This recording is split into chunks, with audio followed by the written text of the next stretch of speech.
ఆకాశవాణి ప్రాంతీయ వార్తలు చదువుతున్నది పొన్నగంటి సుధ. ముందుగా ముఖ్యాంశాలు. వైఎస్సార్ కాంగ్రెస్ పార్టీ అధినేత వైఎస్ జగన్మోహన్ రెడ్డి ఈ రోజు తూర్పుగోదావరి, కాకినాడ జిల్లాల్లో ఎన్నికల ప్రచారం నిర్వహిస్తున్నారు.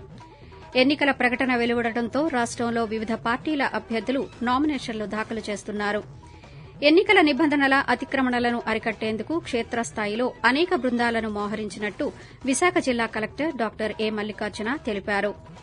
రాష్టంలో 1-2 చోట్ల వడగాలులు వీచే అవకాశం ఉందని అమరావతిలోని భారత వాతావరణ కేంద్రం తెలియజేసింది. ఇక వార్తల వివరాలు. వైఎస్సార్ కాంగ్రెస్ పార్టీ అధినేత ముఖ్యమంత్రి వైఎస్ జగన్మోహన్ రెడ్డి ఎన్నికల ప్రచారంలో భాగంగా ఈ ఉదయం తూర్పుగోదావరి జిల్లా ఎస్టీ రాజపురం నుంచి బయలుదేరి రంగంపేట, పెద్దాపురం బైపాస్, సామర్లకోట బైపాస్ మీదుగా ఉండూరు చేరుకున్నారు. ఇటీవల ఆయనపై దాడి జరగడంతో అధికారులు భద్రతా చర్యలను పటిష్టం చేశారు. ఆయన బస్సు యాత్రలో ప్రత్యేకంగా మొబైల్ కమాండ్ కంట్రోల్ సెంటర్ ఏర్పాటు చేసి పోలీస్ శాఖ, ఐపీఎస్ సంయుక్తంగా కమాండ్ సెంటర్ పర్యవేక్షిస్తున్నారు. అదేవిధంగా ఆయన భద్రతను నిరంతరం పర్యవేక్షించేలా ప్రత్యేక ఏర్పాట్లు చేశారు. కాకినాడలో జరిగిన మేమంతా సిద్దం సభలో పాల్గొన్న జగన్మోహన్ రెడ్డి ఈ రాత్రి గొడిచెర్ల వద్ద ఏర్పాటు చేసిన శిబిరంలో విశ్రాంతి తీసుకుంటారు. ఎన్నికల ప్రకటన విడుదల కావడంతో రాష్ట వ్యాప్తంగా అభ్యర్థులు నామినేషన్లు దాఖలు చేస్తున్నారు. ఉప ముఖ్యమంత్రి పీడిక రాజన్న దొర పార్వతీపురం మన్యం జిల్లా సాలూరు నియోజకవర్గ వైసీపీ ఎమ్మెల్యే అభ్యర్థిగా నామినేషన్ దాఖలు చేశారు. పర్యాటక, సాంస్కృతిక శాఖల మంత్రి ఆర్కే రోజా చిత్తూరు జిల్లా నగరిలో నామినేషన్ దాఖలు చేశారు. మాజీ మంత్రి పాముల పుష్పశ్రీవాణి కురుపాం నియోజకవర్గ వైసీపీ ఎమ్మెల్యే అభ్యర్థిగా నామినేషన్ దాఖలు చేశారు. చిత్తూరు జిల్లా పొంగునూరు వైసీపీ ఎమ్మెల్యే అభ్యర్థిగా మంత్రి పెద్దిరెడ్డి రామచంద్రారెడ్డి నామినేషన్ వేశారు. ఇక తెలుగుదేశం పార్టీ అధినేత చంద్రబాబు నాయుడు తరఫున ఆయన సతీమణి నారా భువనేశ్వరి చిత్తూరు జిల్లా కుప్పంలో నామినేషన్ దాఖలు చేశారు. ఎన్నికల నేపథ్యంలో జిల్లాలో విస్తృతంగా తనిఖీలు చేపడుతున్నట్టు కలెక్టర్ డాక్టర్ ఏ మల్లికార్జున వ్యయ పరిశీలకుల బృందానికి తెలిపారు. ఈ రోజు విశాఖలో జరిగిన సమీక్షా సమావేశంలో కలెక్టర్ మాట్లాడుతూ 11 చోట్ల చెక్పోస్టులు పెట్టామని, ఇప్పటి వరకు వస్తు, ధన రూపేణా 4,92,00,000 రూపాయల నగదును సీజ్ చేశామన్నారు. జిల్లాలో మొత్తం 110 రకాల బృందాలు క్షేత్రస్థాయిలో పనిచేస్తూ నగదు తరలింపు, మద్యం రవాణాపై నిఘా ఉంచుతున్నాయన్నారు. 24 గంటలు పనిచేసేలా కంట్రోల్ రూం నుంచి సేవలందిస్తున్నామని పేర్కొన్నారు. ఎన్నికలను ప్రశాంత వాతావరణంలో నిర్వహించేందుకు పటిష్ట చర్యలు చేపట్టామని, అందులో భాగంగా 16 మంది నోడల్ అధికారులను నియమించామని చెప్పారు. జిల్లాలో 502 సమస్యాత్మక పోలింగ్ కేంద్రాలను గుర్తించామని, 1,457 కేంద్రాల్లో వెబ్ కాస్టింగ్ పెట్టేందుకు ఏర్పాట్లు చేశామని కలెక్టర్ తెలియజేశారు. రాష్టంలోని ఉత్తర కోస్తాంధ్రలో 1-2 చోట్ల తేలికపాటి నుంచి ఉరుములతో కూడిన జల్లులు కురవవచ్చని అమరావతిలోని భారత వాతావరణ కేంద్రం తెలిపింది. గంటకు 30 నుంచి 40 కిలోమీటర్ల వేగంతో ఈదురుగాలులు వీచే అవకాశం ఉందని పేర్కొంది. రాష్టంలో 1-2 చోట్ల వడగాలులు వీచే అవకాశం ఉందని వాతావరణ కేంద్రం తెలియజేసింది.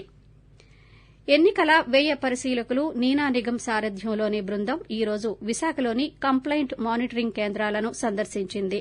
జిల్లా కలెక్టరేట్లో ఏర్పాటు చేసిన వివిధ మానిటరింగ్ కమిటీ కేంద్రాల పనితీరు పట్ల బృందం సంతృప్తి వ్యక్తం చేసింది.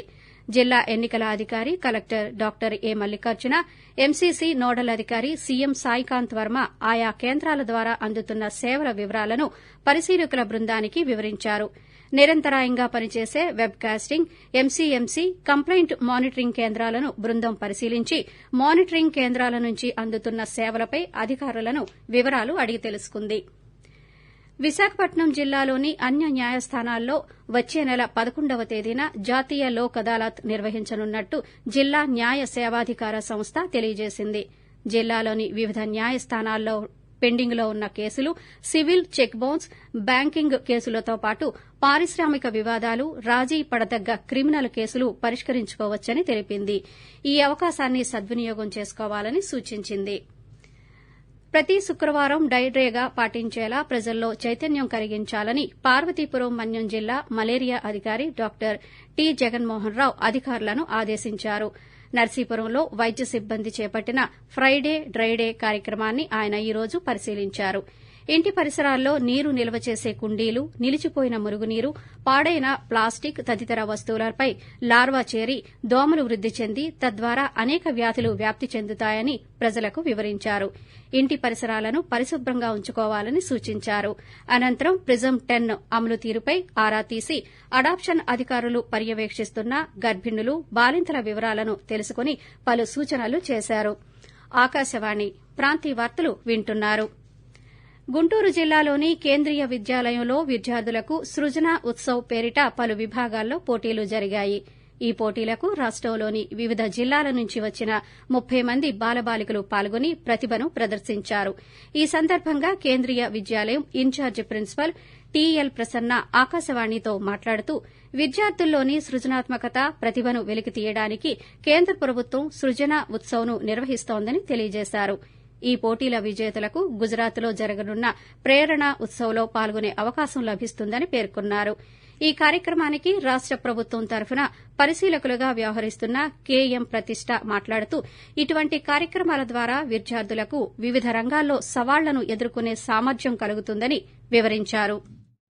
I am working as professor in CMAT, Samagra Shiksha, Government of Andhra Pradesh, and I have come here as a state observer for this Prerna Utsav. This Prerna Utsav is designed by the central ministry and is implemented in all the districts to bring out the creativity and the talents of the students to celebrate their lives. స్వాతంత్ర సమరయోధులు సర్దార్ గౌతులచ్చన్న 18వ వర్ధంతి కార్యక్రమం ఈ రోజు కృష్ణా జిల్లా Machilipatnam TDP parliamentary కార్యాలయంలో జరిగింది. Parliament మాజీ సభ్యుడు కొనకళ్ల నారాయణరావు, మాజీ మంత్రి కొల్లు రవీంద్ర తదితరులు గౌతులచ్చన్న చిత్రపటానికి పూలమాలలు వేసి నివాళులర్పించారు. ఈ సందర్భంగా కొల్లు రవీంద్ర మాట్లాడుతూ వల్లభాయ్ పటేల్ తర్వాత దేశంలో సర్దార్ గౌరవం పొందిన ఏకైక వ్యక్తి గౌతులచ్చన్న అని పేర్కొన్నారు. ఆయన ఉత్తరాంధ్ర నుంచి ఎగసిపడ్డ రాజకీయ కెరటమని, బలహీన వర్గాల కోసం ఎన్నో ఉద్యమాలు చేసిన పేదల ఆశాజ్యోతి అని ఆయన కొనియాడారు. రాష్టంలోని గురుకుల పాఠశాలలు, జూనియర్, డిగ్రీ కళాశాలల్లో ప్రవేశానికి సంబంధించిన పరీక్ష ఈ నెల 25వ తేదీన జరుగుతుందని అల్లూరు సీతారామరాజు జిల్లా కోఆర్డినేటర్ జేఎన్ సంధ్యాభార్గవి ఒక ప్రకటనలో తెలిపారు.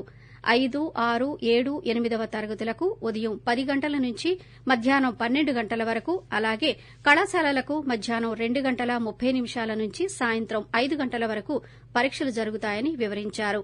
పాడేరు పట్టణంలో నిర్దేశించిన 3 కేంద్రాల్లో ఈ ప్రవేశ పరీక్షలు నిర్వహించనున్నట్టు తెలియజేశారు. తిరుమల శ్రీ వెంకటేశ్వర స్వామివారి ఆలయంలో ఈ నెల 21 నుంచి 23వ తేదీ వరకు సాలకట్ల వసంతోత్సవాలు నిర్వహించనున్నట్టు టీటీడీ తెలిపింది. ఈ మేరకు ఒక ప్రకటన చేస్తూ ప్రతి సంవత్సరం చైత్రశుద్ద పౌర్ణమి నాటికి పూర్తయ్యేలా 3 రోజుల పాటు ఉత్సవాలు నిర్వహించడం ఆనవాయితీ అని పేర్కొంది. ఈ నెల 21న ఉదయం శ్రీదేవి, భూదేవి సమేతంగా శ్రీ మలయప్ప స్వామివారు 4 మాడవీధుల్లో ఊరేగి అనంతరం వసంతోత్సవ మండపానికి వేంచేస్తారని వివరించింది. వసంతోత్సవ అభిషేక నివేదనలు పూర్తయ్యాక స్వామి తిరిగి ఆలయానికి చేరుకుంటారని తెలియజేసింది. వసంతోత్సవం సందర్భంగా ఆలయంలో కొన్ని సేవలను రద్దు చేసినట్టు టీటీడీ తెలిపింది. విశాఖపట్నం జిల్లా పరిషత్ సర్వసభ్య సమావేశం ఈ నెల 30వ తేదీన జరగనుంది.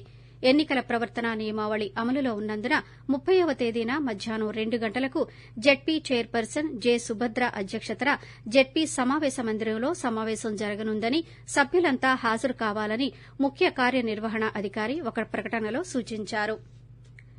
రానున్న సార్వత్రిక ఎన్నికల్లో ఓటర్లు నిర్భయంగా తమ ఓటు హక్కును వినియోగించుకోవాలని తిరుపతి జిల్లా ఎస్పీ కృష్ణకాంత్ పటేల్ సూచించారు. తిరుపతి నగరం అలిపిరి పోలీస్ స్టేషన్ పరిధిలో ఈ ఉదయం కేంద్ర బలగాలతో కవాతు నిర్వహించారు. ఆకాశవాణి ప్రాంతీయ వార్తలు ముగించే ముందు ముఖ్యాంశాలు మరోసారి. వైఎస్సార్ కాంగ్రెస్ పార్టీ అధినేత వైఎస్ జగన్మోహన్ రెడ్డి ఈ రోజు తూర్పుగోదావరి, కాకినాడ జిల్లాల్లో ఎన్నికల ప్రచారం నిర్వహిస్తున్నారు. ఎన్నికల ప్రకటన వెలువడడంతో రాష్టంలో వివిధ పార్టీల అభ్యర్థులు నామినేషన్లు దాఖలు చేస్తున్నారు. ఎన్నికల నిబంధనల అతిక్రమణలను అరికట్టేందుకు క్షేత్రస్థాయిలో అనేక బృందాలను మోహరించినట్టు విశాఖ జిల్లా కలెక్టర్ డాక్టర్ ఏ మల్లికార్జున తెలిపారు. ఆకాశవాణి ప్రాంతీయ వార్తలు ఇంతటితో సమాప్తం.